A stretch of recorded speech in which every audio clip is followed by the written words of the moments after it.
Birshut Moraï Verabotai, avec la permission d'Hachem, nous sommes, Baruch Hashem, toujours dans le mois de Av. Alors, le mois de Av, il s'appelle Av, il s'appelle Menachem Av. Av, c'est, lorsqu'on dit Av, c'est la tristesse, c'est du premier jour de Av jusqu'au 10, ou jusqu'au 11, mais à partir du 11 Av, on l'appelle Menachem Av. Ça y est, la consolation a commencé. D'ailleurs, nous sommes dans les 5 parashiot de consolation. HaKadosh Baruch Hu, il nous console pour le Beit HaMikdash. Admettons, dans la paracha de cette semaine, que nous avons lu, on a lu la paracha de, comment ça s'appelle, de Ekev. C'est quoi Ekev? Ekev, c'est le talon. Rashi sur place, il dit, c'est quoi Ekev? Rashi sur place, il dit, Ekev, c'est du verbe, le talon, c'est-à-dire la fin. Ça veut dire les pieds. Les pieds, vous savez que les pieds, on marche sur du sable, on peut faire beaucoup de dégâts avec les pieds. Par exemple, on peut marcher sur, imaginez-vous quelqu'un qui fait un très beau gâteau, ça lui a pris une semaine pour faire ce beau gâteau-là, et soudainement, ce monsieur-là, qu'il y a quelqu'un qui vient, marche sur ce gâteau-là et il le déforme. Ça veut dire, la Torah veut nous dire, il faut faire attention avec les mitzvot qui sont comme un gâteau, les mitzvot qu'on peut piétiner. C'est comme par exemple porter la kippa. On s'habitue. Mon père, le Shalom, chaque fois qu'il portait la kippa, il touchait la kippa tout le temps. Pourquoi? Parce que mon père, le Shalom, je me rappelle une fois, je lui ai dit, pourquoi papa tu touches la kippa chaque fois? Il me dit comme ça, je me rappelle qu'il y a quelqu'un qui est sur moi, à Kadosh Baruch Hu. Et beaucoup des fois, il portait 2-3 kippotes sur la tête. Et là aussi, je posais la question, papa, il y a 3, c'est quoi? Quelle est la raison? Et mon père, Shalom, il disait la phrase suivante. Il disait, mon fils, parfois, il faut sentir Hakadosh Baruch Hu. Et lorsque je sens, je vois que ma tête, elle est lourde, alors donc, je sens qu'il y a quelque chose qui est au-delà de moi. Et bien, c'est ce que le Pekavot, il dit. Le Pekavot, il dit, il faut jamais oublier qu'est-ce qui est au-delà de toi. Parce que beaucoup des fois, on oublie qui est au-delà de... On voit le soleil, il fait beau. Alors, mes amis, c'est la raison pourquoi la Torah, elle nous a donné une parole qui s'appelle Ekev Ve'aya, Ekev Tishmeon. C'est quoi Ve'aya, Ekev? Le mot Ve'aya, c'est la joie. Ça veut dire que les mitzvot qu'on piétine tout le temps, comme par exemple, porter de fili chaque matin, les 4 prières, les 4 schémas qu'on fait chaque jour, par exemple, faire une tila tedaïm, c'est des mitzvot qui sont petites, qui sont pas, a priori, nous, on pense qu'ils sont sans conséquence. Mais c'est pas vrai. Vous savez qu'on a vu que la Torah n'a pas donné de prix aux mitzvot qu'on donne. Ça veut dire que chaque mitzvah que tu fais, il y a une récompense. Akadosh Baruch Hu te donne une récompense. Pour chaque mitzvah qu'on fait, il y a une récompense qu'Akadosh Baruch Hu donne. Mais c'est quoi le salaire de cette récompense? On ne sait pas. Alors, il y a pas des mitzvot qui sont très importants. Par exemple, vous allez dire, quelqu'un qui respecte Nida. Waouh. Quelqu'un qui respecte Nida, c'est la récompense de Nida. Quelqu'un qui est un gros et Sarah, et malgré tout, il ne regarde pas les femmes, mais, c'est quelque chose de magnifique. Il respecte Nida et tout. On va dire que ce monsieur-là qui respecte Nida, et qui ne voit pas les femmes, et qui fait attention avec ses yeux, celui-là, sa récompense, elle est très importante. Eh bien, justement, c'est pas vrai. La Torah, elle n'a pas donné de prix et la récompense à la mitzvah qu'on doit faire. Il n'y a pas, on ne sait pas. Vous savez que si jamais le bon Dieu nous aurait dit, voilà, pour ces mitzvot-là, vous avez une récompense. Pour ces mitzvot-là, vous avez une récompense.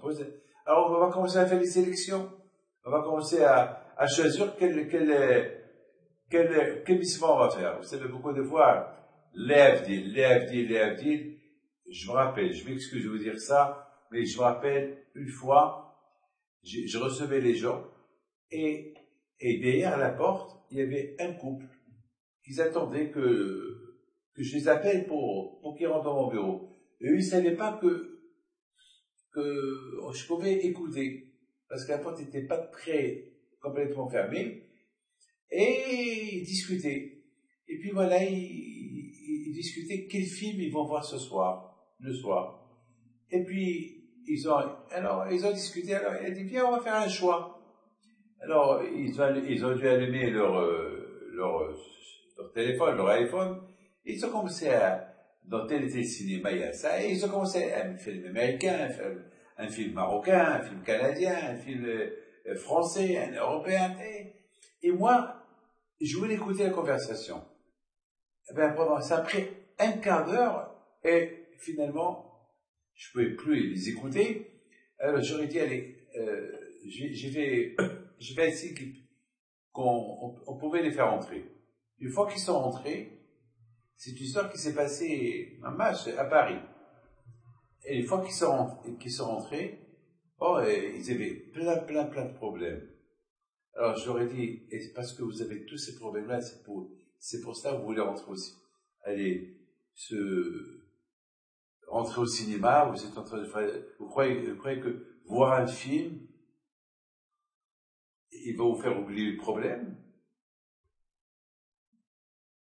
Alors, ils ont compris que j'ai écouté leur conversation. Ah, Rabbi David, on s'excuse, vous savez pas. Mais j'aurais dit, mes amis, d'après ce que j'entends, vous avez des énormes problèmes. Et vous croyez que on oublie. Alors, d'un côté, vous êtes en train de se contredire. Vous venez chez moi pour trouver du confort, une bénédiction, des conseils, mais de l'autre côté, je vois que vous êtes en train de choisir un autre rabbin qui est un film, un acteur, les Havdil. Et c'est comme ça que, alors d'un côté, vous voulez oublier vos problèmes, on en envoie un film, et je sais même pas si ce film-là, il peut vous rendre même athée, parce qu'il y a aujourd'hui, avec tous les films qu'il y a dans le monde, que Dieu préserve, il n'y a pas de pluie derrière, rien du tout. De l'autre côté, vous venez chez moi pour recevoir une bracha et des conseils. Alors moi, le conseil que je vous donne, il ne faut pas aller au cinéma. Voilà. Voilà, je vous interdis d'aller au cinéma pendant un an. Et pendant un an, vous n'allez pas voir les films. Rien du tout. Quoi? Oui, pendant un an. Vous n'avez pas d'enfants. Vous voulez des enfants. Vous croyez que, en voyant un film, hey, tu viens du mikvé, et tu vas voir un film, et tu crois, c'est que tu vas apporter un acteur? Alors, c'est quoi ça? Ils ont compris ils savaient pas, mais j'étais gentil avec eux, hein. Donc finalement, j'aurais dit, vous savez, on sélectionne pas un film, il n'y a pas de sélection avec un Kadosh Baruch Hu. On peut pas sélectionner. Ah, maintenant, mes amis, Baruch Hashem, ce couple-là, grâce à Dieu, aujourd'hui, Baruch Hashem, ils sont super bien, ils ont eu des enfants grâce à Dieu. Baruch Hashem, quand je crois les a aidés, à Colpani, mais ils ont fait un grand effort. Vous savez, c'est ce qu'on appelle, c'est, lorsqu'on demande des choses à Akadosh Baruch Hu, avec Akadosh Baruch Hu, il n'y a pas de sélection. Avec Akadosh Baruch Hu, lorsqu'on demande à Akadosh Baruch Hu, il faut vraiment être à l'ushkubu. C'est-à-dire, il faut faire des efforts. Il faut faire beaucoup d'efforts. Akadosh Baruch Hu, il te donne le monde matériel et le monde spirituel.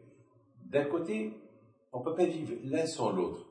Mais il ne faut pas aussi exagérer de faire de préférence le matériel avant qu'Akadosh Baruch Hu. Non, ça c'est. Vous savez, il y avait un monsieur qui est rentré dans une synagogue pour, bien sûr, pour prier. Et soudainement, il a une question dans sa tête. Il a écouté un cours. Écoutez, c'est une histoire religieuse. Hein. Il a écouté, il avait une question sur la Torah. Un cours qu'il a écouté la veille, et ça l'a perturbé un peu. Oh, maintenant, c'est le matin, il vient à la synagogue, il y a là-bas des lébés et tout. Et puis, il a commencé à chercher. Il dit, papa. Entre-temps, il a fini, et la prière s'est terminée. Vous savez que les Ashkenazim, ils font la prière très vite. Il y a des synagogues où il faut la prière vite, il y a des synagogues où il faut la prière un peu doucement. Mais dans cette synagogue-là, ça allait du 180 km à l'heure. Après avec 20 minutes, 30 minutes, la synagogue est terminée. Le monsieur, il se réveille. Attends, monsieur, ça veut dire, d'un côté, il est venu pour prier, Et de l'autre côté, voilà, il a raté sa prière. Alors vous savez que le Sahara, il se déguise. Le Sahara, il peut venir comme un rabbin.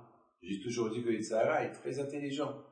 Si le rabbin, il vient pas comme un rachat, il vient avec une barbe, avec une kippa, avec un streimel, avec une tarbouche, avec une djellaba. Et chez le moyen, il va venir avec des vêtements moyennes. Chez un qui n'est pas religieux, il va venir chez lui comme quelqu'un qui n'est pas religieux. Enfin, il se déguise comme pourri. Il se déguise. Et à Kippour aussi, il se déguise. Vous croyez qu'à Kippour, il vient sans déguisement, et il vient avec déguisement aussi à Kippour. Et c'est ça le Sahara. Le Sahara, il sait comment venir chez la personne. Donc, en Bretagne, il faut faire beaucoup attention. Avec les mitzvot, il n'y a pas de sélection. Quand je ne nous a pas dit quel mitzvah il faut faire, et tu auras une grande récompense, quel mitzvah tu vas faire, tu auras moins de récompense. On ne sait pas. En plus, j'ai toujours dit que David Pinto, Monsieur Piton, Monsieur Cohen, Monsieur Lévy, aucun ne sait pourquoi on est venu dans ce monde-là. On n'est pas venu dans ce monde-là pour la beauté de nos yeux. Si on est là, c'est parce qu'il y a quelque chose à réparer. Chacun il a comment ça s'appelle, quelque chose à faire dans ce monde-là. Vous savez, la Gemara pose une question. La Gemara, elle dit, en général, comment on peut savoir pourquoi on est venu dans ce monde-là? Et la Gemara, elle répond, elle dit, il faut voir la mitzvah dans laquelle on est attaché. Il y a par exemple, moi, David Pinto,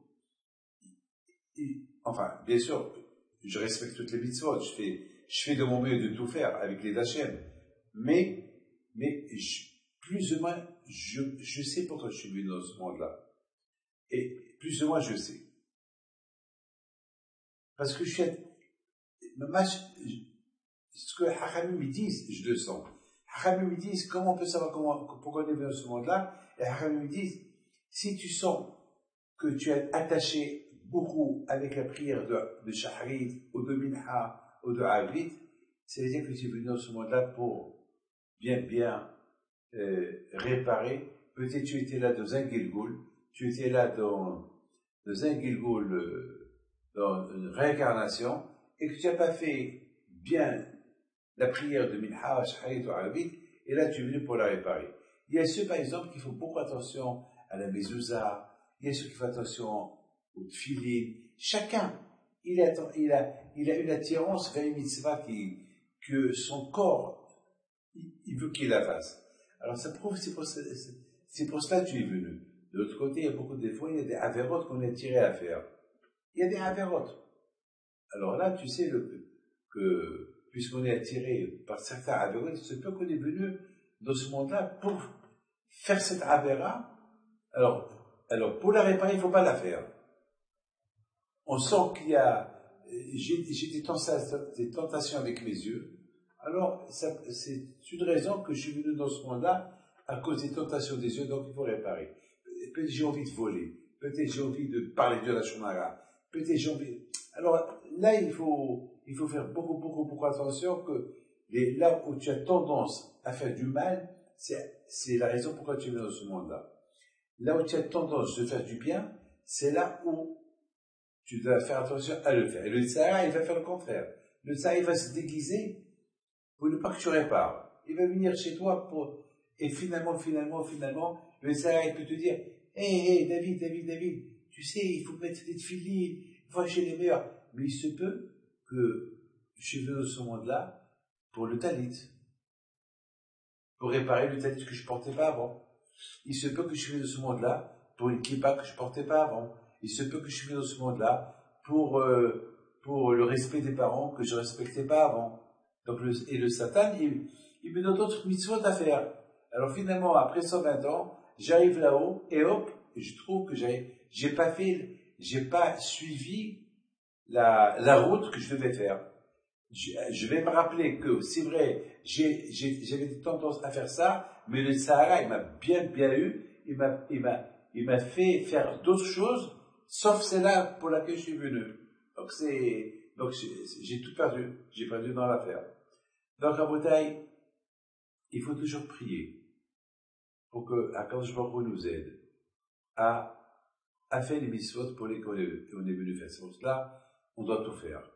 Ramim, ils disent dans Pirkei Avot, mitzvah ba'al yadecha atach mitzena. Une mitzvah qui vient entre tes mains, il ne faut pas la rater. Pourquoi? Parce qu'il se peut que tu es venu pour cette mitzvah-là. Et pourtant, peut-être tu es venu pour faire cette mitzvah-là. Alors il faut tout faire. Il faut tout faire. Il faut bien les faire.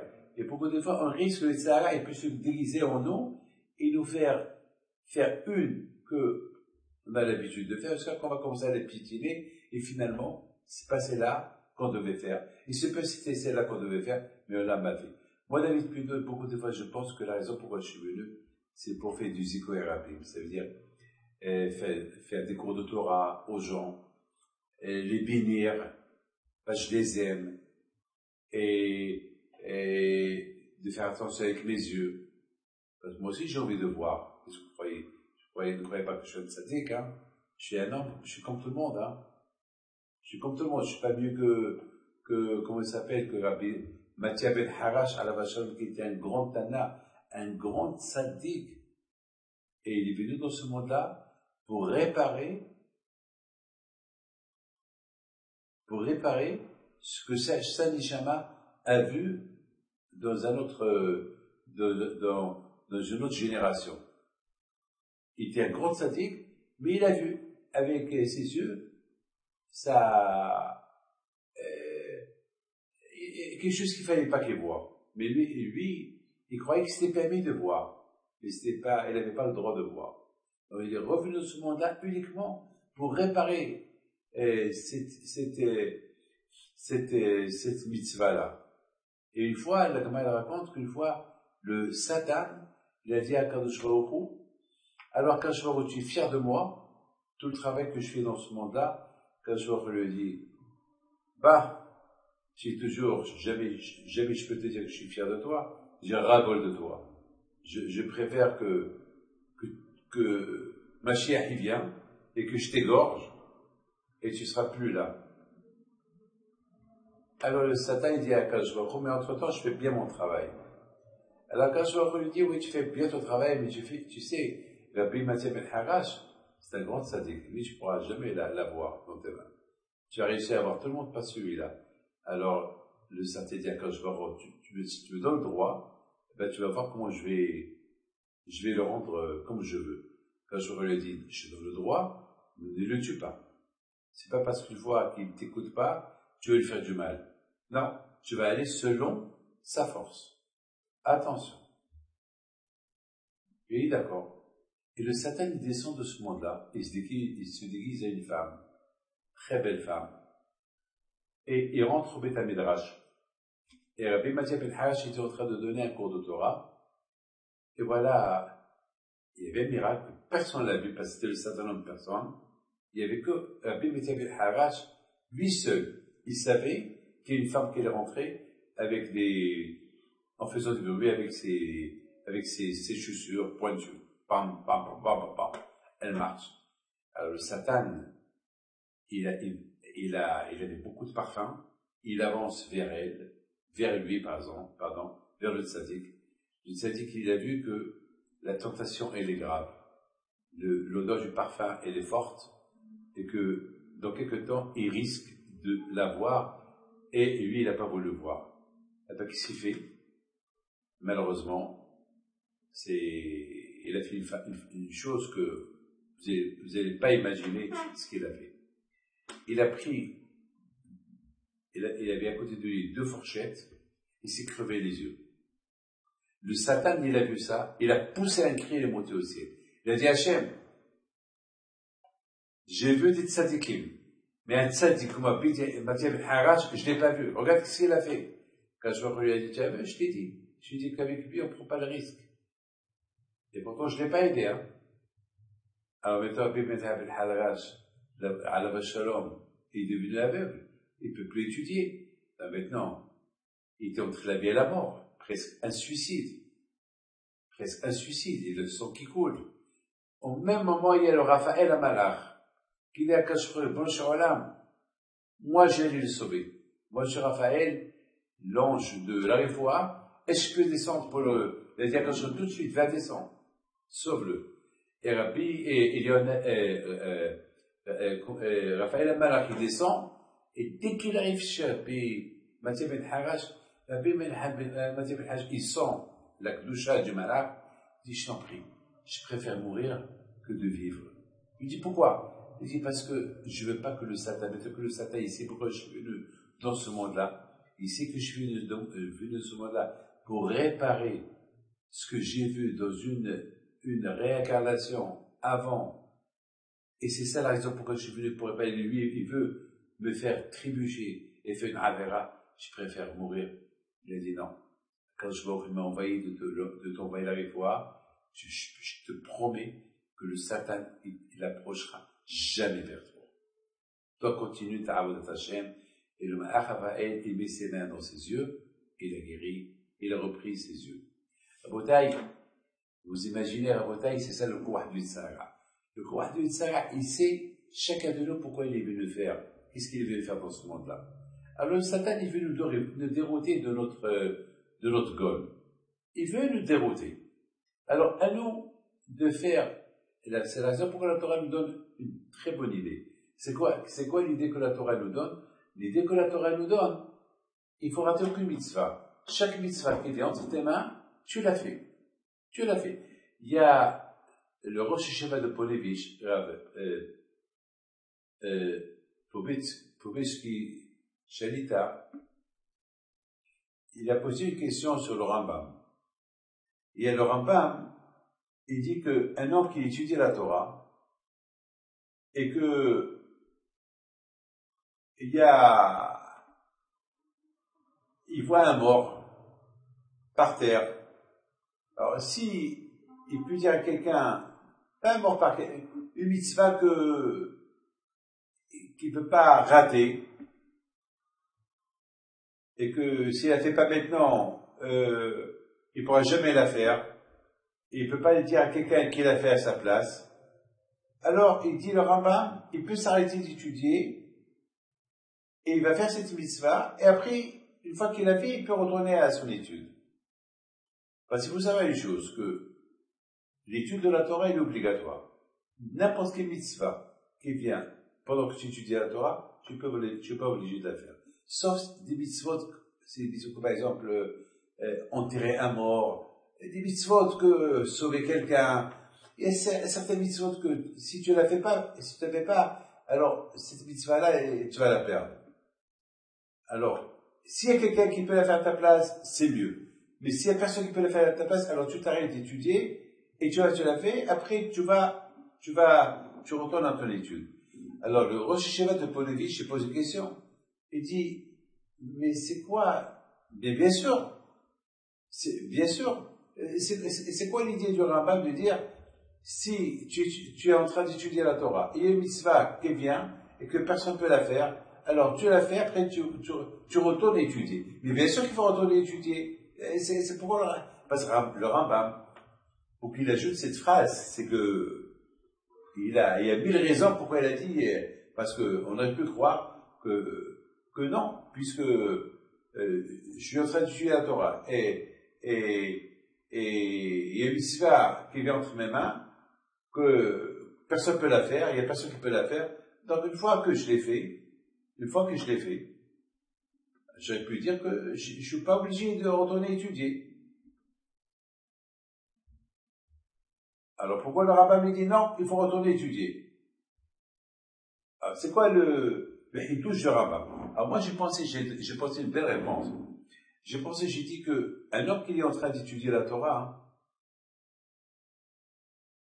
et il y a une mitzvah qui vient entre ses mains, et qu'il n'y a personne qui peut la faire.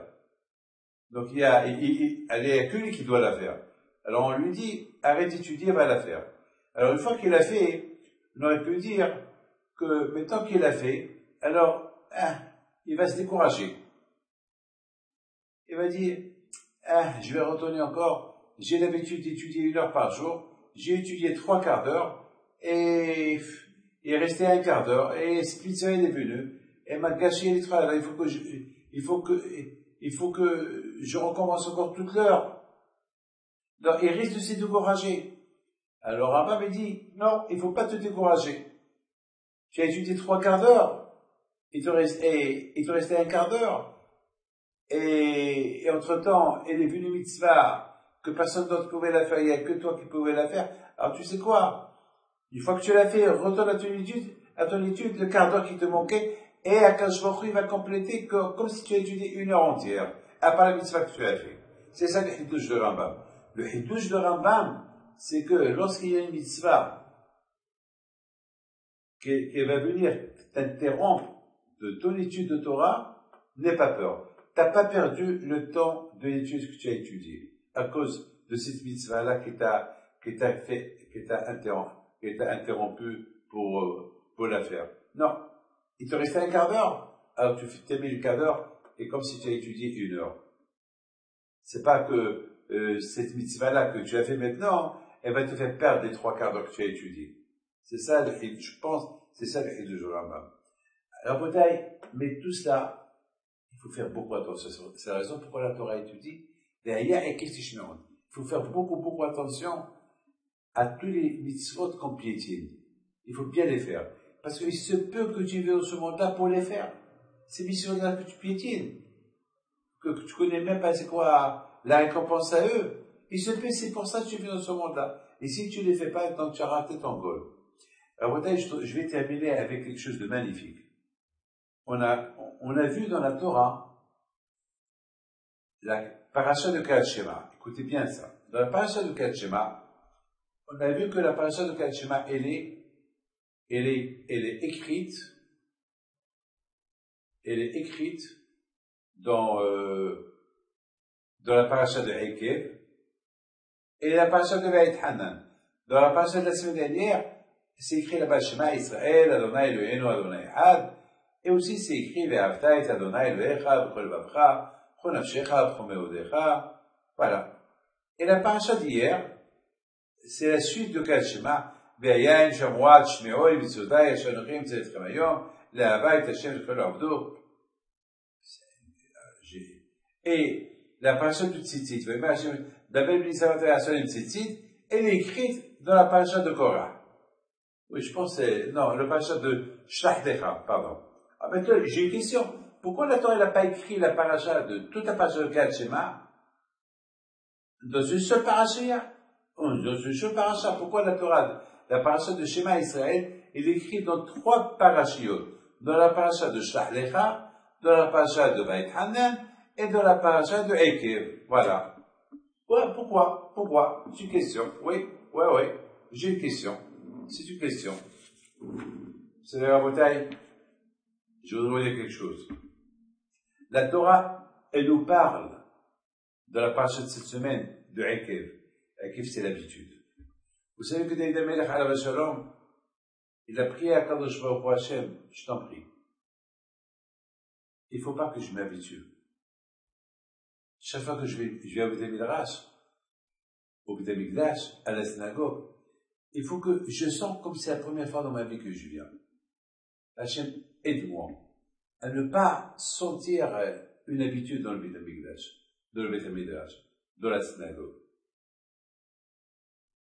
Une fois, j'étais invité chez quelqu'un, à la maison au 16e à Paris, et il faisait un peu chaud.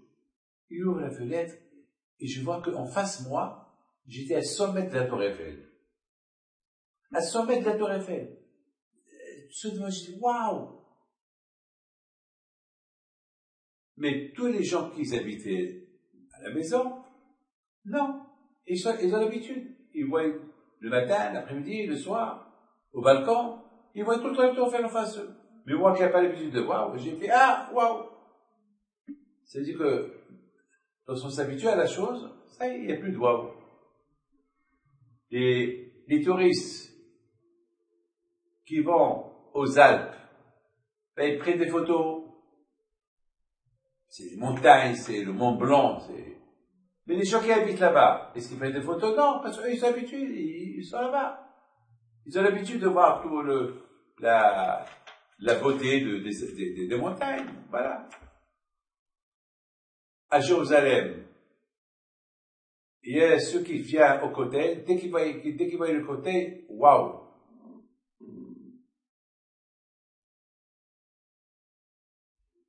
la première réaction qu'ils ont, le kotel. Tout de suite, le kotel. Ils ont ce qu'on appelle l'émotion. Mais au kotel, les gens qui habitent en face du kotel, il y a là-bas une yeshiva, il y a pas mal d'écolélim en face. Et chaque seconde qu'ils voient le kotel, ils disent waouh, non. Ils habitent là-bas en face.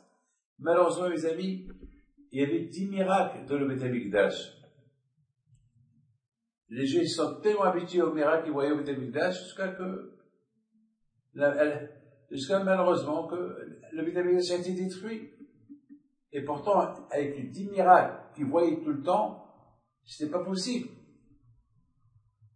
Qu'ils vont pas faire tout ce qui est en leur force pour Hashu Shalom, pour ne pas Hashu Shalom, pour que le Beth Amikdash ne soit pas détruit. Ils se sont tellement habitués aux miracles qu'ils voyaient tout le temps jusqu'à qu'ils ont fauté à la fin. Et le Beth Amikdash a été détruit. C'est la raison pourquoi la Torah il nous parle de la Torah, elle nous avertit de ne pas faire les mitzvot par habitude. Les mitzvot qu'on fait, on doit les faire comme si on vient de le recevoir aujourd'hui. Il faut les faire avec beauté. Le matin, l'après du matin, avec beauté, le soir, parce qu'on ne peut pas savoir pour laquelle on y veut ce monde-là réparer. On ne sait pas. Alors le Satan, il peut te coincer à faire mitzvah par habitude, et lorsque tu l'as fait par habitude, alors tu ne vas pas la sentir, donc tu es venu réparer rien du tout. Tu n'as rien réparé. Il y avait une fois un juif, il est mort, il a regretté. Et chaque fois que je raconte cette histoire, les yeux tombent, ils rigolent. Un juif qui est mort, il a regretté, c'est quoi? Alors, la réponse, elle est facile. Lorsque le juif, il quitte ce monde après 120 ans, et même qu'il a tout respecté dans sa vie, ils vont lui dire là-haut, monsieur, cette mitzvah-là, on t'a envoyé pour faire cette mitzvah-là réparer, et tu ne l'as pas réparée. Il a dit, mais j'ai tout fait. Oui, il a dit, mais tu as tout fait, mais c'est là pour laquelle tu es venu, tu l'as pas fait. Il va regretter. Il va dire, laissez-moi retourner. La réparer. Il a dit, non, c'est trop tard. Tu vas avoir une récompense pour tout ce que tu as fait, mais ta récompense va être 1%, pas 99%. Alors, en bataille, tout cela pourquoi? Parce que le Satan nous a déroutés. Maintenant, on comprend très bien, mes amis, pourquoi la paracha de Kriyat Shema, qui est tellement importante, Hachem, il a fait que elle est séparée dans 3 parachutes. Pourquoi Hachem l'a séparée dans 3 parachutes?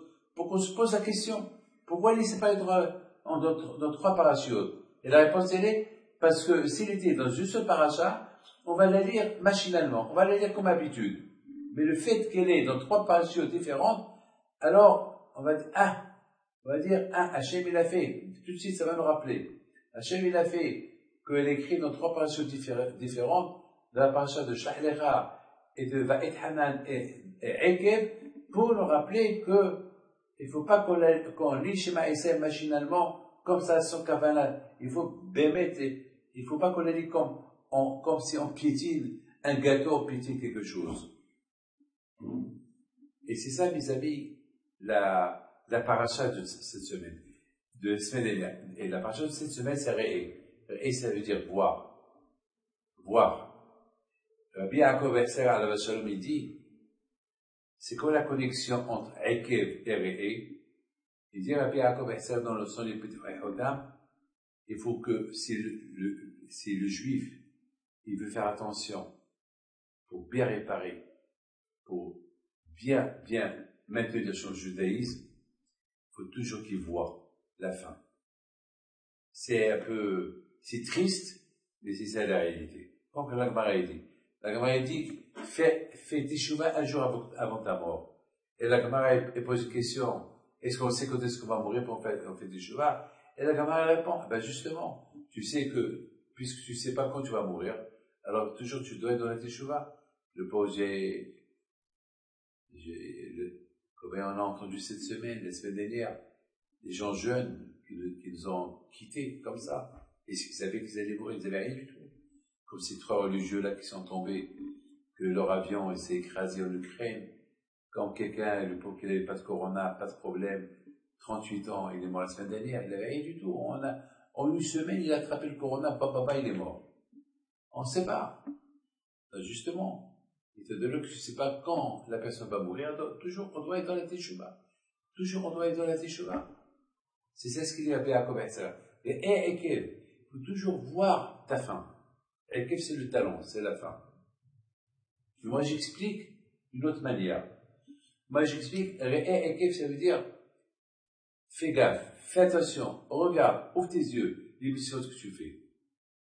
Est-ce que tu les fais par habitude, ou tu les fais vraiment avec amour? C'est ça, mes amis, c'est comme ça, c'est ça la beauté de cette belle paracha-là, Blénara. Aïe, aïe, aïe, aïe, aïe, aïe, aïe, aïe, on voit Bil'am Rasha, oi, oi, oi, oi, Bil'am Rasha, il a eu la prophétie gratuite. Il voit le Hémet. Il voit que le Staracha. Il voit qu'Ajouko lui a donné une matana, un cadeau. Il voit tout. Il voit tout. Un prophète, il voit jusqu'à la fin des temps. Il bénit, il maudit, et tout ce qui sort de sa bouche, ça réussit.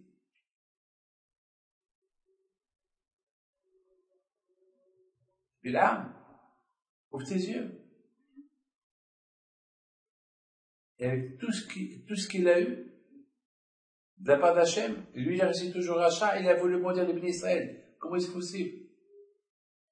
Il avait l'ambition d'être milliardaire, l'ambition de tout. Il a réussi dans toutes ses ambitions, et sa plus belle ambition qu'il avait, c'est de détruire, exterminer les peuples juifs. Bélé. Qu'est-ce qui s'est passé? Eh ben, il s'est habitué à tous ces cadeaux que le bon Dieu lui a donnés. Comme nous. Est-ce qu'on mérite tout ce que le bon Dieu nous a donné? Non. Mais, est-ce qu'on dit à Hachem merci par rapport à tout ce qu'il nous a donné? Non, non. On s'est habitué jusqu'à qu'on croit que c'est à nous, tout est à nous. C'est la raison pourquoi il ne faut jamais piétiner sur la bonté de Dieu. Il ne faut jamais piétiner et dire toujours merci, Toda, Toda, Toda. Merci Hachem, merci à Kadosh Baruch Hu, merci pour ce que tu as fait pour moi, Toda Rabba pour ma femme, Toda Rabba pour mes enfants, Toda Rabba pour la voiture, Toda Rabba pour la maison, Toda Rabba pour ceci, pour cela, toujours un Toda Rabba non-stop, pour ne pas qu'on arrive à l'habitude que, ouais, ben c'est à moi, c'est mon intelligence, mon savoir, c'est moi, c'est moi, c'est moi. Et qui es-tu? Tu es zéro, tu n'as rien du tout. Il dit, le Havetz Haïm, pourquoi chaque fois on dit Ani Hachem, c'est moi Hachem? Il dit, le Havetz Haïm, si l'homme est réfléchi, c'est quoi? C'est qui est Hachem? Donc lui, il est zéro. Mais tant que l'homme n'a pas vu c'est qui est Hachem, c'est qui est Ani Hachem, alors l'homme croit que c'est le patron de tout. Notre travail à nous, c'est d'arriver à dire, il n'y a que Hachem. Et si tu arrives à dire, il n'y a que Hachem, donc toi, tu n'es rien du tout. Voilà, c'est ça. Et pour qu'on arrive à découvrir que Hachem, il est le patron, le big boss, c'est lui le tout, alors il faut beaucoup faire attention aux mitzvot qu'on piétine. Il ne faut pas les piétiner, il faut les faire avec rigueur et bien. Voilà, que le bon Dieu vous protège, vous donne votre chametz laha, un mille